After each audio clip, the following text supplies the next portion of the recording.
Tenemos el review del día de hoy. Yo sé que me demoré, podríamos haber hablado de esto antes, pero mejor tarde que nunca me enseñaron a mí. Y hoy día vamos a hablar de The Devil All the Time. ¿La conocen? Es una producción de Netflix que yo creo estaba pensada para la pantalla grande, así como el tipo de película que fue Bird Box. Sí. ¿Cuántos de acá la vieron o no la han visto? Por favor, sin spoilers, recuerden que todos estos reviews son para comentar acerca de si es una buena recomendación o no. Usualmente, si es que lo estamos comentando, es porque a mí me gustó, pero hay ciertas cosas que voy a destacar y otras que no, y ustedes son los que deciden si es algo de su gusto o no. ¿Ya? Yo no soy el tipo de crítica... ¡Ah! De crítica. Yo no soy el tipo de crítica que dice así como estás buena o estás mala. Yo digo, uy, estas son las cosas que encontré buenas, estas son las cosas que encontré malas, y creo que el tipo de persona que lo debería apoyar, el tipo de persona que lo debería ver es este. Que bueno, hay varios que no la han visto. Eso es bueno. Eso es bueno y también marca un precedente súper interesante. Porque a pesar de que fue tremenda producción y salió en Netflix y todo el mundo habló más, por ejemplo, de Gambito de Dama. ¿Y por qué habrá sido? Interesante. Ya. Entonces. Ay, Gonto no está porque... Mira, le echaron de menos. Gonto no está porque llegó a Chile hace poco, así que anda huellando con los amigos. Pues está bien. Porque feminismo, nada que ver. Nada que ver.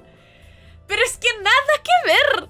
¿Tú crees que la mayoría de la gente que vio Queen's Gambit era mujer? ¿Y la vieron porque era mujer la protagonista? ¡Jesus! En ese caso Harry Potter nunca debió haber existido, weón. ¿Quién dijo esa weón? Está bien. Se respeta. Entonces, empecemos a hablar de The Devil All the Time. Esta es una película que hace rato a mí me estaba saliendo como, es que no has visto esto, y yo, sí, claro, sí, pero es que estoy viendo Brooklyn Nine-Nine. Y Netflix como, no has visto, está en tu lista de prioridades, por favor. Y yo, sí, ya bueno, ya voy. Y wow, la verdad es que, como dijeron varios medios, Netflix no reparó en gastos. Porque tiene un elenco, pero es que de puta madre, ¿no es cierto? Tiene a Tom Holland, que es nuestro Spider-Man. Tiene a Sebastian Stan, que es nuestro Bucky. Tiene al Bill Skarsgård, que es el Pennywise. ¿Ya? A Riley Cuff, creo que lo estoy diciendo bien, que es la nieta de Elvis Presley. Robert Pattinson, que es nuestro Cedric Diggory, pronto Superman. Y a Harry Melling, que es el Harry, de hecho, de Queen's Gambit.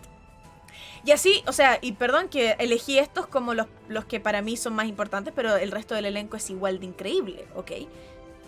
¿Qué dije? ¿Dije Superman? Bueno, ya. XD. Ustedes saben a lo que me... Muchas gracias por haberme corregido en todo caso. Bueno. Tremendo elenco. Les tiene que haber salido carísimo. Pensando así como, producción, porque más encima este tipo de producciones que están inspiradas en años pasados, toda la idea de hacer la ambientación e irse a un pueblo súper lejos a grabar y ambientar ese lugar para poder así poder filmar, encuentro que es súper destacable. Bueno, para hacerles un pequeño resumen de qué se trata, ¿ya? The Devil All the Time salió en septiembre de este año, hace súper poco. Yo, de nuevo, creo que estaba pensada para la pantalla grande, como lo fue Bird Box, pero bueno, todos sabemos que acá la pandemia nos causó tragedias, ¿ya? Esta película está ambientada después de la Segunda Guerra Mundial, en la década de 1960, en Ohio, ¿ya? La cinta sigue una historia no lineal de varias personas perturbadas que sufren los daños de la postguerra. Algo así como... Y se van a reír por la comparación que voy a hacer, pero ¿se acuerdan de Love Actually? O El Día de San Valentín o Año Nuevo, que son estas como historias no lineales, pero conectadas entre sí por algo. Ya. Por eso, yo sé que ustedes se iban a reír con la comparación, pero funciona más o menos así. A mí me gusta mucho ese formato de narrativa, pero es personal. A mí me gusta mucho, ¿ya? Porque encuentro que no es necesario que sea un género policial para que entremos a pensar un poco en cómo estas se van a relacionar más adelante o qué elementos son importantes a los cuales tenemos que tomar en cuenta para decir, apuesto que esa pistola es importante o de esto estaban hablando en este otro lugar. Eso debe ser algo que va a conectar estas dos historias. Pero al mismo tiempo, no te estás adelantando lo suficiente como para querer ganarle al director. Así como de, ¡ja! Te apuesto que no sé qué. No. Porque yo siento que esa es mi actitud un poco cuando veo el género policial. Estoy todo el rato tratando de adelantarme a la trama para ver si es que fui lo suficientemente rápida como para craquearme el guión. En este caso siento que es innecesario tomar esa postura. Y tal como Love Actually o el día de San Valentín, te dejas un poco impresionar por la espontaneidad de las cosas que están conectadas. ¿Se entiende? Bueno, estas historias interconectadas, para mí, y siento que me da eso lo voy a decir más adelante, pero la narración, no, el resumen que hace Netflix de lo que se trata esta película es pésimo. Es horrible. Yo digo, ¿quién chucha está detrás de escribir? ¿Se acuerdan lo que pasó con Cuties? ¿Quién chucha está detrás de escribir los resúmenes de lo que se trata las entregas en Netflix?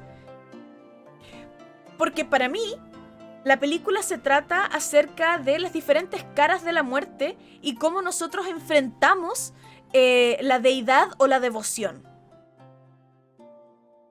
Y el resumen de Netflix dice así como: una persona muy dedicada a su familia lucha por protegerla a costa de las cosas extrañas que pasan en su pueblo. Y yo... ¡Maldito Netflix! ¡Arruinó Netflix! ¡Claro! Uy. Claro, claramente un huevo que vio un capítulo o 10 minutos de película. Claro. Porque me causa... Ahora, yo como espectadora consciente sé a lo que voy. Porque yo ya me enteré de qué se trata la película y como que ya me causó interés. Pero cuando voy a ciegas, viendo recomendaciones y me leo estos resúmenes y digo, te apuesto que no sé, te apuesto que está todo malo. Onda, no me puedo fiar de este resumen, no me puedo fiar de este tráiler, no porque no es el tráiler, pero de la descripción, porque es como la mierda, ¿no es cierto? Entonces, déjenme contarles cómo yo veo, olvidemos Netflix, como yo veo que esta película... trata esta temática uniéndola a la palabra del día de hoy, que es devoción. ¿Ya? La palabra del día, devoción, el origen de este concepto se encuentra relacionado a la antigua Grecia. ¿Ya? En ese minuto, la devoción tenía que ver con la piedad y no la obligación, y se relacionaba directamente a lo que nosotros sentíamos hacia nuestros padres o hacia nuestros abuelos, hacia los ancianos. Porque al final uno, como interactuaba con estos personajes, no era por obligación, sino por el cariño que le teníamos, digamos, casi incondicional. El cómo nosotros nos dedicábamos, nosotros como humanos, digo, en ese minuto en la antigua Grecia, a estas personas que necesitaban... que tenían experiencia y necesitaban de nuestra ayuda, y nosotros independientemente del contexto, eran importantes en la familia y nosotros teníamos que velar por ellos. Y de ahí viene la palabra devoción. Ya. Esto evolucionó y se empezó a relacionar con la fe y los movimientos religiosos, la devoción que uno siente por una deidad. Y ya... a pesar de que se seguía relacionando directamente con la figura paterna, con la figura del padre o la figura que cuida de la familia dejó de ser humana, dejó de ser una parte de los que componen un hogar, sino que era Dios.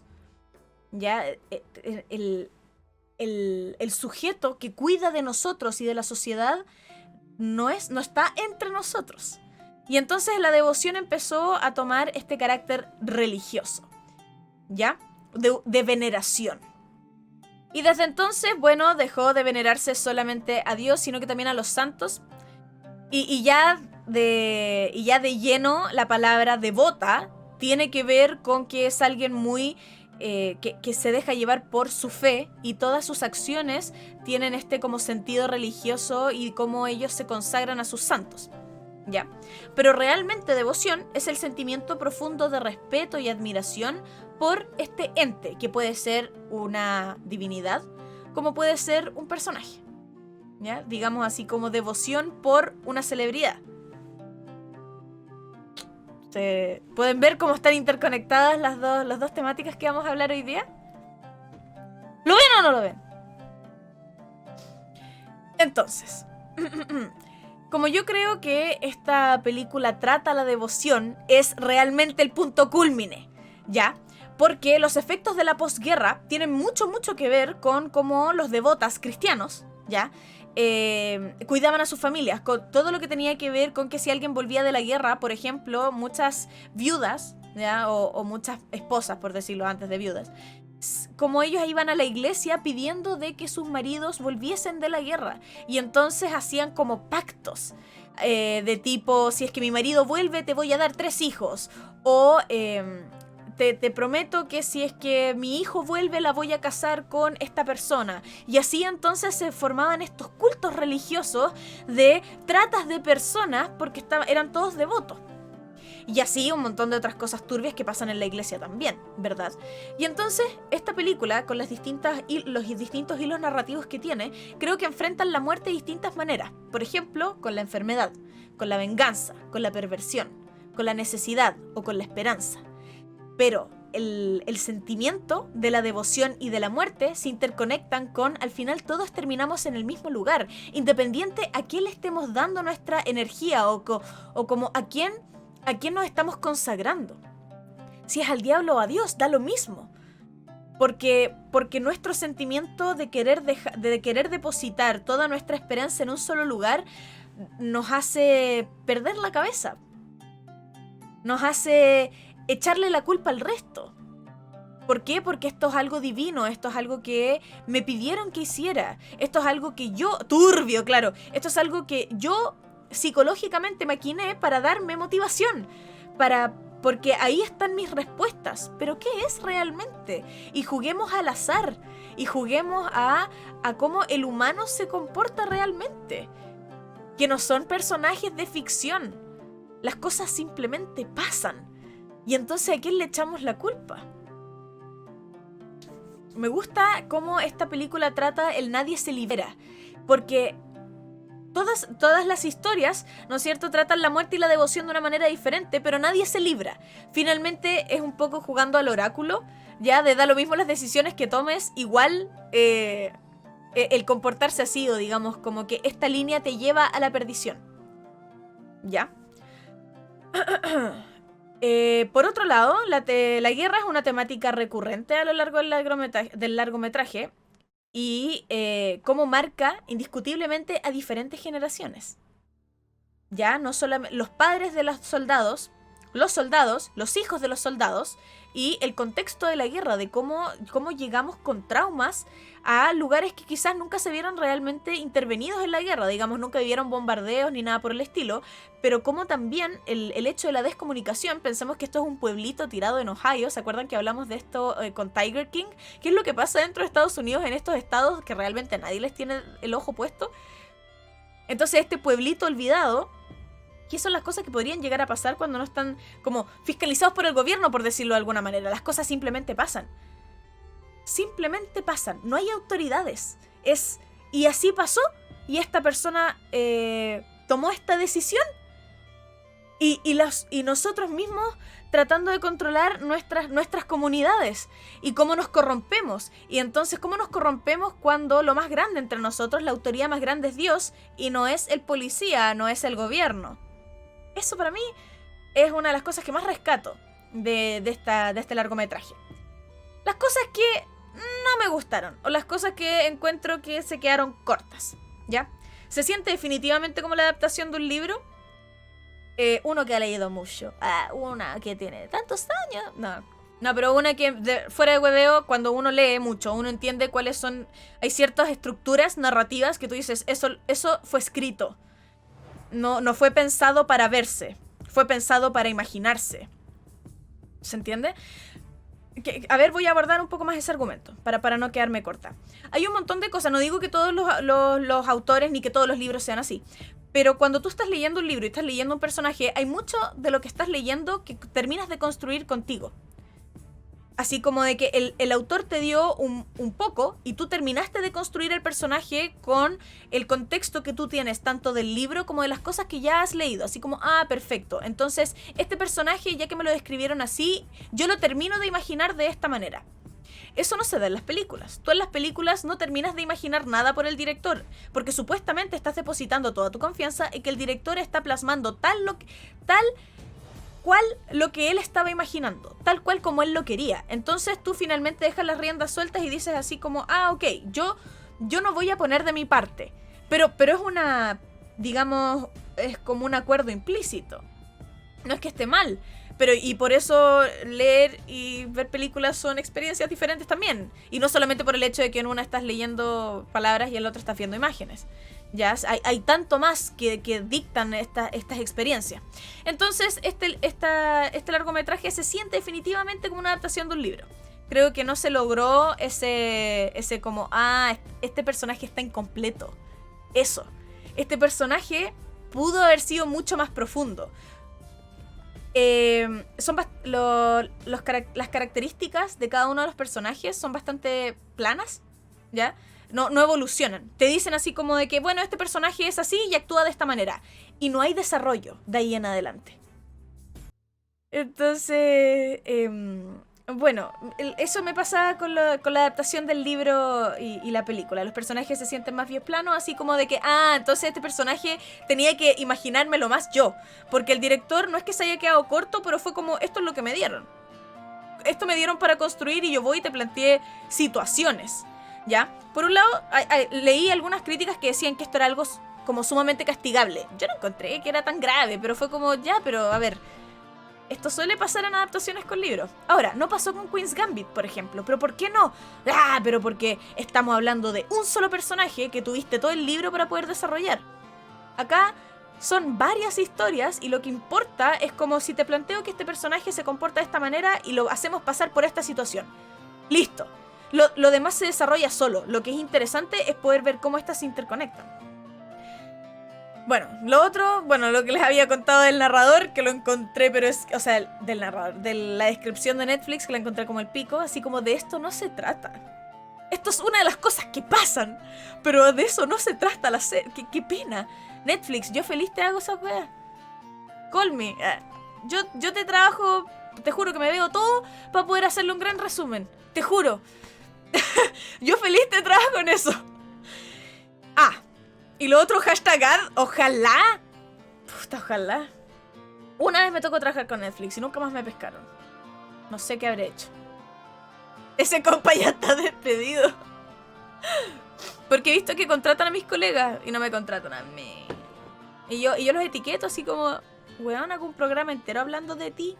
Igual cara de raja porque lo he pelado. Igual súper cara de raja porque acá, bueno, son como la mierda.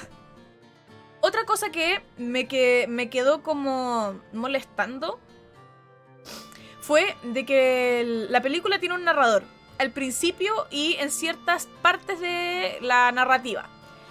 Y yo lo eché de menos, porque sentí que el narrador al principio fue súper importante. El narrador al principio estaba presente tanto para darme contexto como para ser esta persona omnipresente de decirte, de que te dice qué es lo que un personaje está pensando o qué es lo que pasó más adelante, como para que te vayas un poco adelantando a la trama. Y de repente no apareció más. Y de repente te dijo una wea y tú decís como, espérate, porque hay algunas, por ejemplo, narrativas como Nanny McPhee, voy a inventar, de que el narrador está al principio y al final. Que es como, hoy día te voy a contar una historia de Navidad, que no sé qué, y después se queda callado. Durante todo el resto de la película ya no hay más narrador. Entonces tú te quedas con todos los personajes, ¿no es cierto? Y después al final de la película, cuando ya se está cuando hay una resolución, vuelve a aparecer y dice, y esa es la historia de tal y tal, porque entonces la Navidad significa que... Y eso a ti te hace sentido, porque entonces te contextualizó, te presentó una problemática o digamos un espacio, y después lo cerró. Acá, como que nunca termina de desaparecer, y entonces me quedo corta. Entonces digo como, pucha, me hubiese gustado que apareciera más seguido, porque si es que vas a aparecer en toda la película, puta, acompáñame. Hay ciertas cosas que perfectamente siento que me podrías haber contado o me podrías haber acompañado.